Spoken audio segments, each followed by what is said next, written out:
Hello, everyone, and welcome to our time together, which is entitled The Battle of Our Lives. So, we are in the battle of our lives. It's actually not about COVID. It's not about the liberals, the conservatives, or even the NDP. It's not about the debt that we're going to be in or aliens.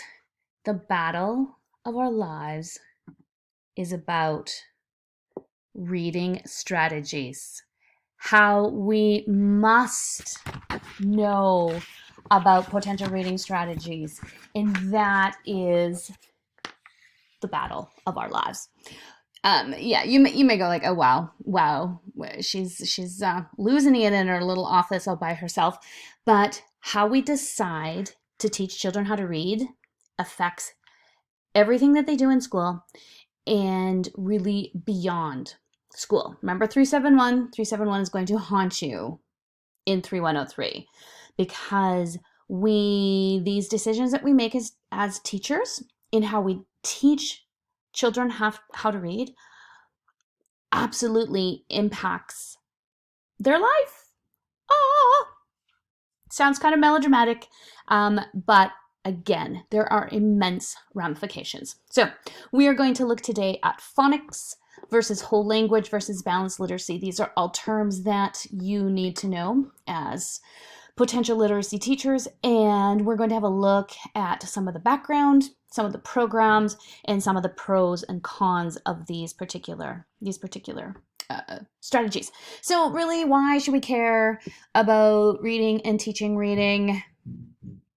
Remember 371, I swear, it's haunting you. Okay, so basically there is an unseen sanctuary within the Reading Act. I think so many of our students, elementary, junior high, high school, college students, really have lost the time when they can escape into a book, where they can live in someone else's shoes for a while, and where they can really actually gain some perspective from a different point of view than their own. And I think that we are seeing the results of that absolutely in our society right now with Black Lives Matter, with rallies in Red Deer, where violence ensues. I think that we don't have that sanctuary in books and in how they can improve us as people and how they can possibly let us see the perspective of somebody else. And I think that is an issue in our society right now. I think also there's an identity shift away from seeing self as reader. Kids are identifying as reluctant readers. They're identifying as fake readers. They're sitting there with their book open, but they're not really actually reading. They're lacking confidence in their own reading skills. And we need to really help them create a positive image where they actually proudly say, yeah, I'm a reader and I've read 10 books this term. Okay. It's also crucial, again, hearkening back to 371. Remember all those people that were so devastated and how their lives were impacted because they could not read? It's crucial. Students need to understand that reading helps them make sense of the world, and they must believe in their own ability to make sense to the text, or else they just won't read. So let's have a little look here at some of these stats. In 2016, 12th graders reported spending nearly 6 hours on digital media daily, going online, texting, using social. At the same time, their interest in books fell to an all-time low. Here we are, 16% of 12th grade students reported reading a book or magazine for pleasure in 2016, compared to 60% in 1976. Those are startling stats, and we want way more of our students to be reading. Okay, so remember we talked about read alouds, how read alouds absolutely matter in the lives of our students and in their own sense of who they are as a reader. Look at these interesting stats. This is from Penny Kittle, who's one of my favorite literacy sort of gurus right now. She says that more than half of kids ages 0 to 5 are read aloud to 5 to 7 days a week, but That number dips to 1 in 3 among kids ages 6 to 8. It drops to 1 in 6 among kids ages 9 to 11. And 40% of kids ages 6 to 11 say they wish their parents had continued to read to them. And more than 80% of kids ages 6 to 17 say they loved or liked a lot being read to aloud. So super, super cool information. Look at that, 6 to 17. 6 to say that they loved or liked a lot being read to aloud. Again, it's one of our most amazing resources, is actually just reading aloud to students. Okay, and let's look here at all of these experiences that we give our students in engaging in reading. We hope that they live on in the future, that these gifts that we give them now, they live on into the future. So it's kind of like that tree, you know, with the rings. We want to be able to see every year that the rings, that they are growing and that the rings are there. Sometimes there's a drought. Sometimes kids don't end up learning a ton in a year, and that's bad. We don't want to have many drought years in here. So I'm just going to read through this. Reading engagement is nothing short of miraculous. Engaged readers spend 500% more time reading than do their peers who aren't turned on by books. And all those extra hours inside books they love gives them a leg up in everything that leads to a happy, productive life. Deep conceptual understanding about a wide range of topics, expanded vocabulary, strategic reading ability, critical literacy skills, and an engagement with the world that's more likely to make them dynamic citizens drawn into full civic participation. Okay, and look at these stats. Kids who enjoy reading outperform the abilities of their peers by a widening margin. So at age 10, kids who read a ton and enjoy reading are 1.3 years ahead. At age 12, they are 2.1 years ahead. And at age 14, they are 3.3 years ahead in there. So if you're a Hamilton fan, history has its eyes on you. Our students have their eyes on you, and it's up to us. It's our responsibility to rise up. There you go. If you haven't seen Hamilton, see it. It's amazing. Okay, let's now jump into, I'm gonna move myself here so that I'm not sure where to go. Maybe over here. How about that? I'll go over there for now. Okay, so just before we jump into sort of the battleground of reading strategies, I think it's important to again, just make sure that you understand the essentials. So the essentials, hopefully these are not new ideas. Phonics, phonemic awareness, vocab, fluency, comprehension. Those are our essential parts that we want to be hitting all the time when we are teaching English language arts. I'm going to go through all of these just to make sure that you have all of these bases. So phonics, phonemic awareness, we talked about this extensively in our last lesson, so I'm going to not go back into that, but be keeping those ideas close in your mind because we are going to be using those a little bit later on. Okay, let's now look at, I don't really know where to go. I need a spot, maybe down here for now.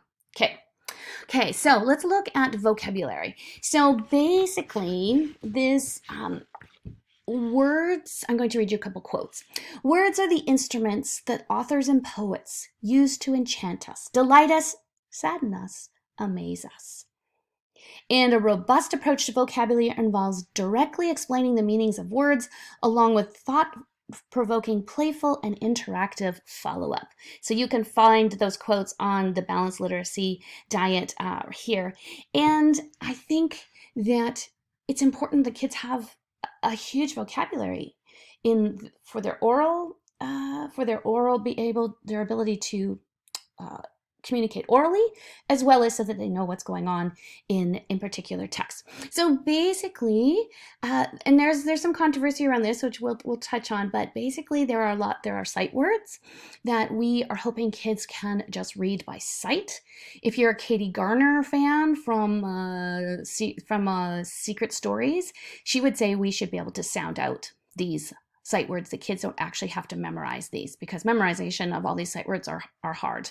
And so, but this sort of, there's lots of trains of thought out there that say that kids need to memorize these words so they don't have to belabor and sound them out. So basically there are sight words, and in there. You can be teaching, when you are teaching vocabulary, you can do it indirectly. So you can, when you read to them, you point out really good, juicy, interesting words that are coming up in your text that you're reading out. And you want to be thinking about expanding your own vocabulary. So if you are using the same words, if you're using good and things like that all the time, you may want to think about expanding your own vocabulary in order to help your students. Direct teaching of vocabulary is I saw one of my student teachers do a weird word wall. And so she said, any word that you're interested in or that you found in anywhere on Instagram, on Twitter, in a magazine, wherever they found words, and then they would bring it to school and they would put it up on the weird word wall, and then they would define it that way.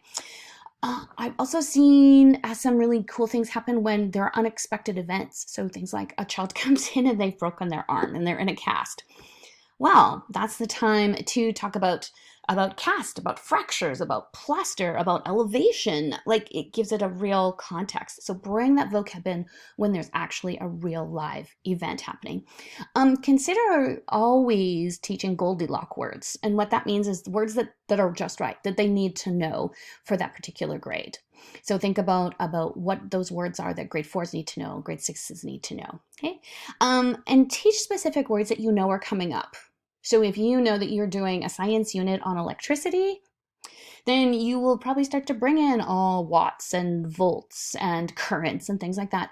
Maybe you bring those words in a couple weeks ahead so that when they get to that in the science unit, they go, hey, I know what these words are. Okay? So in that way. I want you to stop the video for a second, and I want you to go to Spark Creativity, Betsy Potash. She's one of my favorite podcast sort of education people that are out there right now, and just have a look at 10 creative ways to teach vocab. She does teach high school, so it might be more geared to middle school type stuff, but I thought they were really good suggestions. As well as I want you to look at these 2 balanced literacy links. And on the first link, if you want to look at the example of teaching grade 5's vocab, it's kind of a neat way to be thinking about vocabulary. In the second one, go to the right-hand side and pick one of the videos that appeals to you and have a bit of a go with it. What I'm trying to do is get you to see that there are different ways to teach vocab other than just here's the sheet, here's a list of words, go to the dictionary and write out the definitions. That vocab can be much, much more exciting, but it's absolutely essential. So go stop me for a minute, and I'm going to keep going, but just stop me for a bit and go and watch those. Okay, welcome back. And here's your next slide to read through. So go ahead, have a read through this particular slide.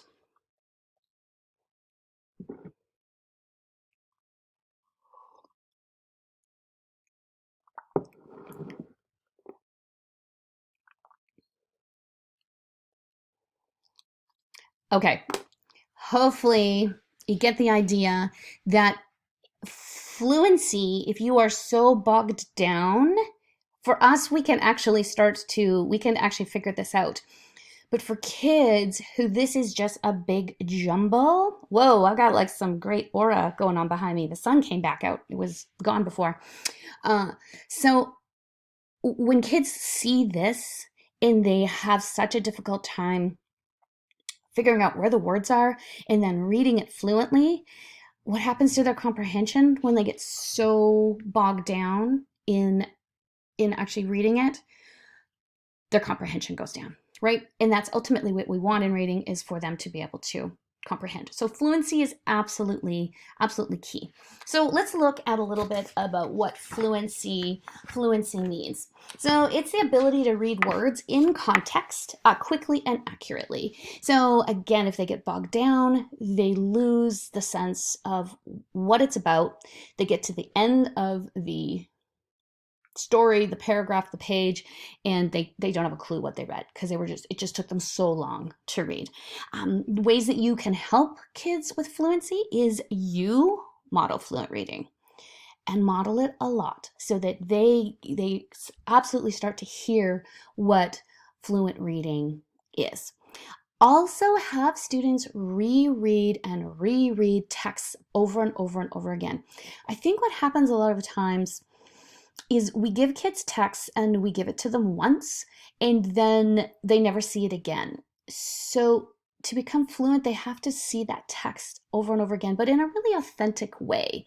Just giving the kid the same book 16 times when you're meeting them in small groups to read over and over again is kind of boring. But if you do something like readers theater, where they're using the same script over and over again, they're interacting with other kids, they're doing some acting, is absolutely a great way to help with fluency. And the ultimate goal is for them to be able to read words quickly and accurately with an understanding of about 75% at grade level. So there are going to be some things that they don't understand, but as long as they can get through, they at least by the end of the sentence, the page, the book, they should be able to have understood 75% of what they just read. Okay, and the final essential one is, oh, look at me. I'm just going to go on up here, is oh, and now you can't see that either. I don't think I can move this now. Nope, can't move that now. Is comprehension. So comprehension strategies are not an ends in themselves. They are means to helping your students understand what they are reading. And great books are absolutely central to teaching comprehension. Okay, so the process for teaching comprehensions is we want to get our kids predicting. So predictions are great ways to see if they're comprehending because they predict, and then they're just super keen to see if their prediction came true.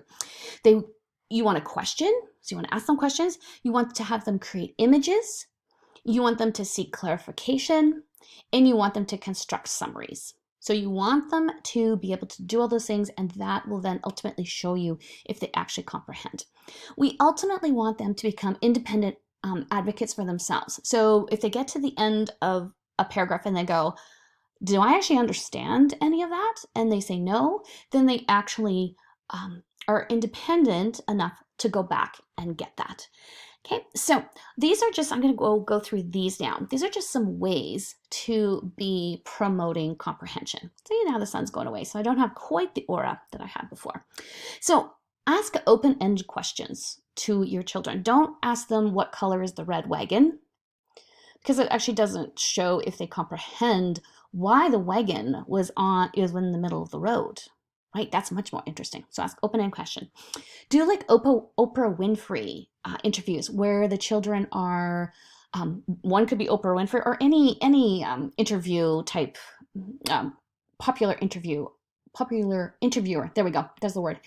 And have the other child respond as a character from the book or respond as the author of the book. And that helps them to really dive into the comprehension. So if I said, for those of you who read Sarah Plain and Tall, I might say, okay, one of you is actually going to be Sarah, and I'm going to interview you as Sarah, and you have to tell me your thought process for coming out west, kind of thing. Okay, so that's what Oprah Winfrey interview is.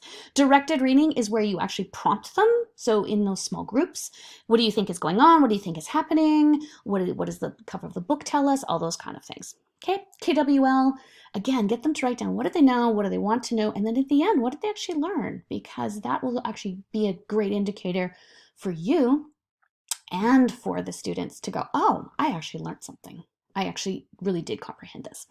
Questioning the author is where the students look and analyze text as if they were the actual author revising the text.